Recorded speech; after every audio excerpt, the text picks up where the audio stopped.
You really think you belong here? My dad laughed, swirling his wine. My sister leaned in and whispered, just loud enough for the table to hear, "She smells like pig manure." I said nothing.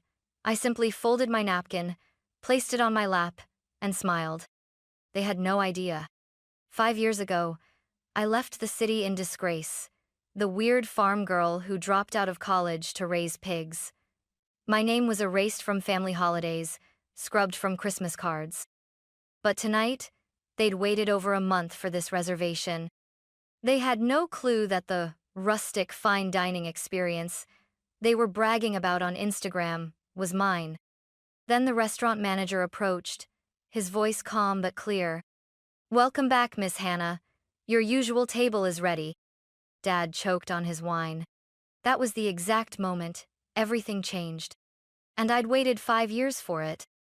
I wasn't always the girl who made my father choke on his wine. Once, I was just Hannah Clark, the middle daughter, the odd one out, the one who smelled like the wrong kind of ambition. Growing up in suburban Connecticut meant pressed uniforms, tennis camp, and dinner conversations about SAT scores and Ivy League pipelines.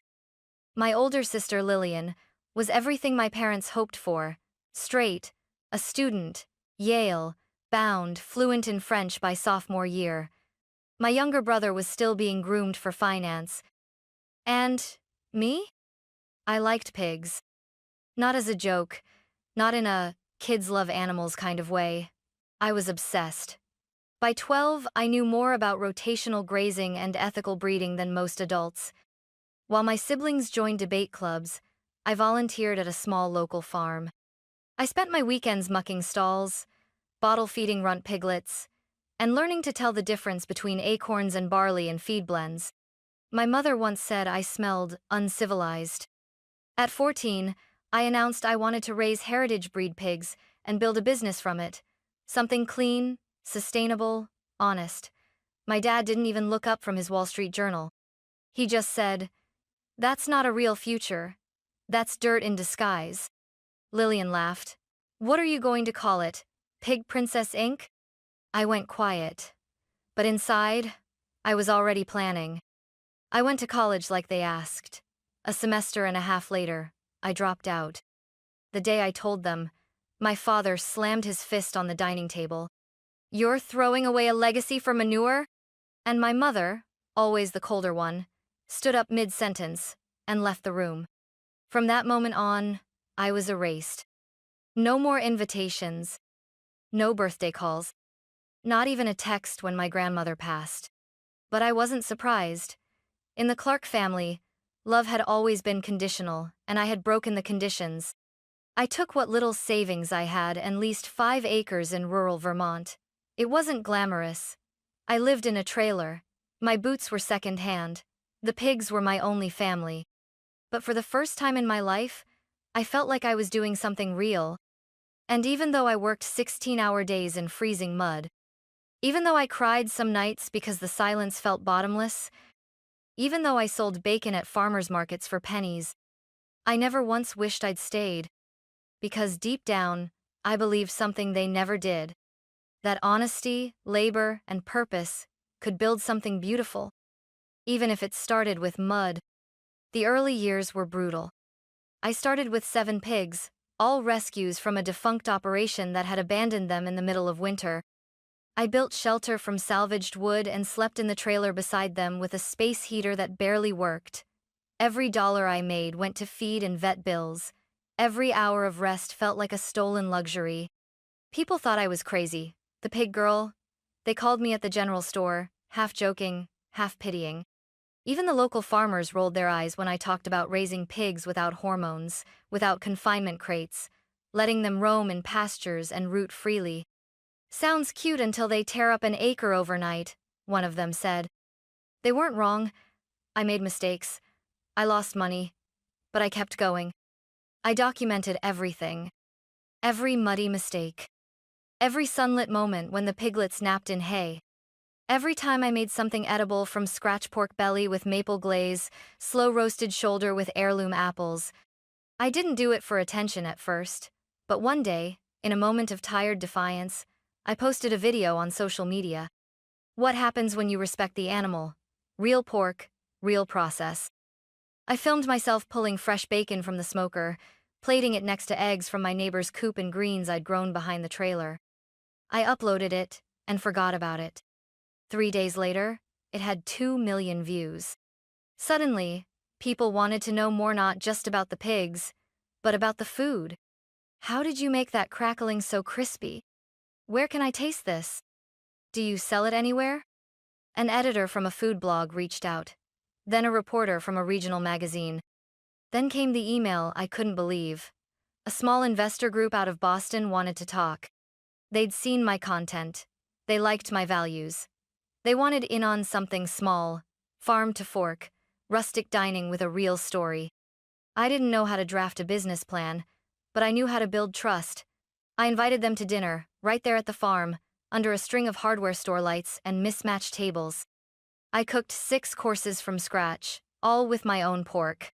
They signed the next day. That's how the Honest Pig was born first, just a converted barn with 12 tables, later a full-fledged restaurant with a wait list. People drove hours to eat there. Some stayed the night in their cars. It was real. It was growing. I still mucked stalls every morning. But now, when I looked at my pigs, I saw more than survival. I saw a future one built not in spite of the mud, but because of it. We opened the first official location of the Honest Pig, 9 months after that backyard dinner. It wasn't fancy, just an old feed store we gutted and rebuilt with help from local carpenters and 3 college interns who believed in what I was doing. The walls were reclaimed barnwood, the tables handmade from pine, the chairs mismatched on purpose. There was no sign outside, just a small iron pig silhouette above the door. But what mattered was the smell. Every evening, as the hickory smoke rolled from the open kitchen and the scent of slow-braised pork shoulder drifted out onto the gravel parking lot, people came. They brought lawn chairs when we ran out of seating. They waited 2, sometimes 3 hours, and they told their friends. I built the menu from everything I'd learned in the field. Pork chops with apple cider juice, crispy pig ear tacos with lime crema, house-cured ham served over skillet cornbread with hot honey. Everything came from small farms I trusted, including my own. No shortcuts, no frozen meat, no food that hadn't been touched by real hands. It wasn't just food. It was a statement. Food writers started showing up. One from Bon Appetit called it the most honest plate in New England. The New York Times sent someone a month later. They called me the Pig Lady of America. I laughed at first, but it stuck. Soon, I was getting offers to expand. Most of them were wrong big money, with big strings attached. I turned them all down, until I met Gloria Sandoval, a Latina entrepreneur who'd built her own bakery empire from scratch. She said, "What you've built is beautiful. Let's scale it without selling your soul." We partnered. I kept the name, the food, the vision. She brought the systems, the network, the discipline. Together, we opened the flagship location in the heart of Boston, inside a restored train station with vaulted ceilings and exposed brick. The kind of place my parents might visit and say, "This is real dining." It had a 6-month wait list within 2 weeks. We made Forbes 30, under 30. I was invited to speak at food summits and sustainability panels. And I still refused to put my face on the website. I didn't want the brand to be about me. I didn't need their applause. Especially not theirs. My family still didn't call. They probably assumed I was running some roadside meat shack. They had no idea their friends were posting selfies inside my restaurant. And when I got the email from my sister, "Dinner reservation confirmed. Can't wait to celebrate my engagement with the family at the Honest Pig." I stared at the screen for a long time. They had no clue. They'd waited 5 weeks for that table. And now, they were walking right into my world. The reservation email came from my sister, Lillian. Family dinner to celebrate our engagement finally. 7:30 p.m., Saturday. You better show up, Hannah. You owe Mom at least that much. Attached below was the confirmation. Table for 7. The Honest Pig. Flagship. I reread it 3 times. They had no idea. They had waited 5 weeks for that table. Our flagship location was booked out nearly 2 months in advance for weekends. Lillian must have pulled every string she had to secure that spot. Or maybe she knew someone. Or maybe she just begged. But one thing was clear. They didn't know who owned the place. My name was nowhere public. I'd insisted on that from day one. No press releases with my photo, no features that mentioned my hometown or my family. I had built the honest pig to speak for itself. Now, it was about to speak to them. Part of me considered calling the manager and canceling the reservation. I could claim a double booking or kitchen renovation. But something held me back. Not revenge. Not even pride. Just readiness. I wasn't that girl anymore, the one who ran from their judgment, who cried quietly when they forgot her birthday, who pretended she didn't care when she was left off the family Christmas card. I had built something real, something loved, something good. If they were going to see me again, it wouldn't be at some awkward backyard reunion or polite brunch. It would be here, in my house, on my terms. Surrounded by everything they told me would never amount to anything. I replied to Lillian's email 2 hours later. Confirmed. I'll be there. I arrived 10 minutes early. Not through the staff entrance like I usually did. Not in my kitchen boots or with flour on my sleeve. I wore a clean denim dress, leather boots still dusty from the farm, and a faded corduroy jacket my pigs had once chewed a corner of. I didn't bother covering the scent of hay and smoke that clung to me. I wasn't here to pretend. The hostess smiled when she saw me. "Miss Hannah," she said quietly, with a knowing nod. "Let them seat me last," I whispered. "Just like any other guest." She understood. From the hallway, I could already hear the voices. My mother's clipped tone, my father's low hum as he read the wine list out loud like it was scripture. Lillian's high-pitched laugh bounced off the brick walls. I lingered near the sidebar, unseen, until the hostess gave me the cue. Then, I walked in. The table fell quiet for half a second, just long enough for all eyes to land on me. Then my father chuckled. "You really think you belong here?" he said, shaking his head. I forced a smile. "Good evening, everyone." Lillian leaned toward my mother and said with an audible whisper, "She smells like pig manure." I didn't react. I pulled out the only empty chair and sat down. My boots made a soft thud against the hardwood. My hands were clean, but not manicured. My hair was brushed, but still held a slight frizz from the barn air. I looked exactly like myself. "You could have dressed up a little," my mother murmured behind her champagne flute. "This is my version of formal," I said, pouring myself water. "I hope you can at least afford dinner," my father added with a grin. "This place isn't cheap." I nodded politely. No one asked how I'd been. No one said, "Nice to see you." To them, I was still the girl who threw her future into a pigsty. And yet, they had waited 5 weeks to sit at this table. 5 weeks to dine in a place I had built. They just didn't know it yet. Not yet. The appetizers had just been cleared when it happened. We'd gotten through a shared plate of pork rillette own recipe and maple-glazed bacon flatbread. They had no idea they were critiquing my creations. My mother pushed aside the pickled onions. Lillian scraped off the crackling. My father asked if the bacon was too thick for modern plating. I let them. Then, Marcus appeared. He was our general manager, polished, calm, and sharp as a carving knife. He approached our table with his signature grace, holding a leather folder in one hand. "Excuse me," he said, voice warm but composed. "Is there a Miss Hannah Clark at this table?" My father frowned. "Why?" he asked, immediately defensive. "Is there a problem?" Marcus turned to me, ignoring the question. Then he smiled. "Welcome back, Miss Hannah. Your usual table is ready in the side dining room. Would you like me to bring over the investor's wine list now or after your walkthrough?" Silence. Lillian blinked first. My mother's hand froze midair. My father choked on his wine. Literally. He coughed twice, then dabbed at his lips with his napkin, eyes wide. I'm sorry, what?" he asked. Marcus turned to the rest of them, still professional. Miss Clark prefers to dine privately when she visits the flagship. The back room was held for her. Shall I move this party there? No, I said gently, setting down my water. This table is perfect. My family stared at me like I'd grown tusks. You work here? Lillian asked, squinting. Are you managing or something? I smiled. Not quite. You know the staff? My mother asked, her voice cracking with confusion. I trained most of them. My father leaned forward. Are you saying you're what assistant manager? Sous chef? I folded my hands. No, Dad. I'm saying I own this restaurant. The Honest Pig is mine. I founded it. I run it. I designed the menu you're eating. Every course, every ingredient. It all came from me. No one breathed. I thought this was some new trendy farm-to-table thing, Lillian muttered. You can't be serious.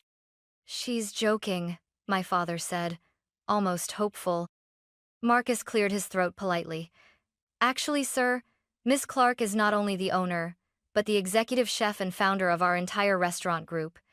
This flagship is the heart of our brand. The brand? My mother repeated. I turned to her.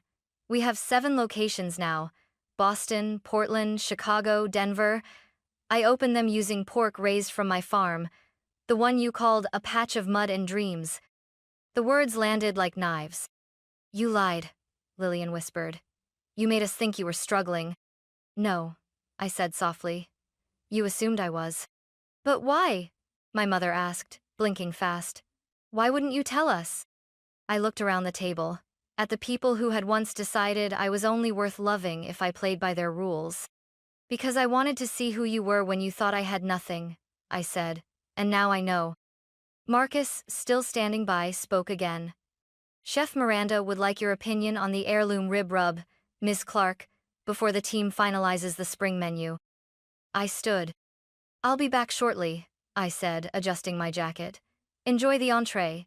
It's a braised pork shoulder me signature. Then I walked away, leaving the table in stunned silence. I returned to the table 15 minutes later. They hadn't moved. No one had touched the entree, steel steaming, still perfectly plated. The air around them hung heavy with something I hadn't felt from them in years. Uncertainty. Lillian looked up first. So, it's all true? I nodded. My father sat rigid, as if trying to reframe everything in real time. You built all of this? Yes, I said quietly. From scratch. From the pigs you once laughed at. My mother adjusted her pearl necklace, her go-to gesture when caught off guard. But the funding, the operations, the growth, how could you? I worked 3 jobs the first year, I cut in. Slept in a trailer with blisters on my hands. Cooked on a single burner for farmers in the rain. I saved. I borrowed. I pitched. And I made every dollar count. Lillian leaned back. You could have called. You didn't have to cut us off. I raised an eyebrow. You cut me off the day I said I wanted to raise pigs. You called it shameful. You told people I was going through something. You said I'd come crawling back. We were worried, my mother said, but it sounded more like a defense than an apology. You were embarrassed, I corrected. You thought I'd chosen something unworthy, but you were wrong. I didn't choose pig farming instead of success. I chose it instead of your version of success. No one spoke. Funny, I added, how you all waited 5 weeks to eat at a place you didn't even know I owned. The same place you now say smells like manure. Lillian flushed. That was look, I didn't mean. You did, I said gently. And it's fine, because it reminded me who I used to be to you, and who I'll never be again. My father cleared his throat, trying to retake control. What matters now is this achievement. Hannah, you've done something remarkable, and I think we all want to acknowledge that. I don't need acknowledgement, I replied. I need respect, real respect, not the kind that arrives only after a Forbes article or a reservation confirmation. There was a pause. Then Lillian asked, So what now? You cut ties forever? Let this dinner be the last? I looked at her for a long moment. No, I said. But from now on, everything changes. If we're going to have a relationship, it will be on my terms. That means no jokes about pig manure, no sideways glances at my boots, no more wondering how I can afford things. I think we can manage that, my father said, stiffly. I'm not finished, I added. They all stilled again.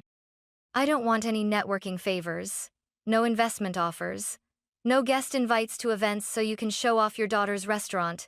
I'm not a family trophy now that I'm successful. I'm still the same girl who loved the smell of soil and hay more than silk and champagne.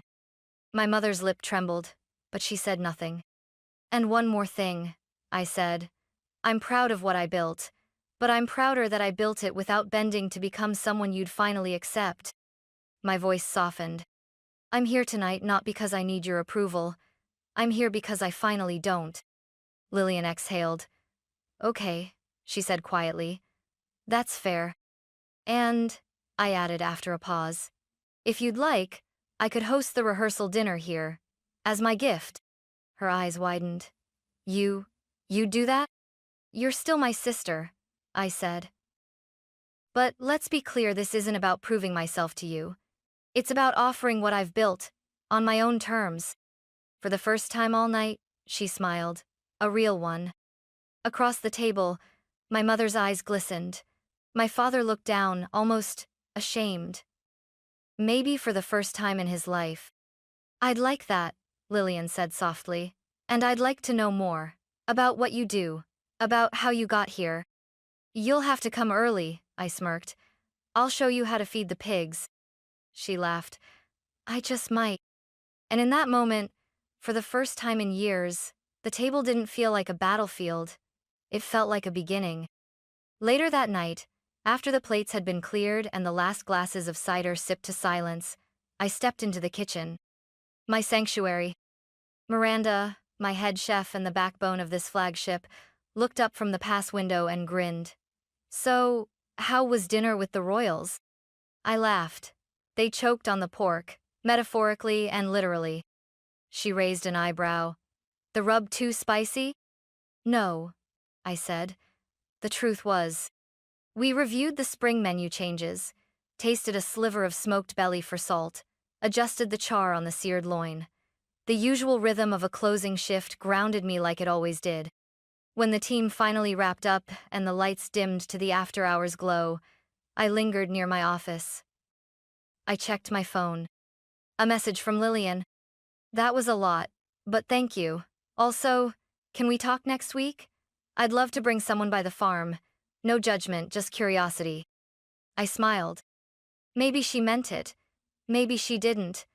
But for the first time, she was reaching out not to correct me, but to understand me. I typed a short reply. Sure, wear boots. I turned off the kitchen lights and walked to the back patio or staff break area that overlooked the small herb garden we kept on site. Even in the city, I'd insisted we grow our own thyme and mint, basil and chives.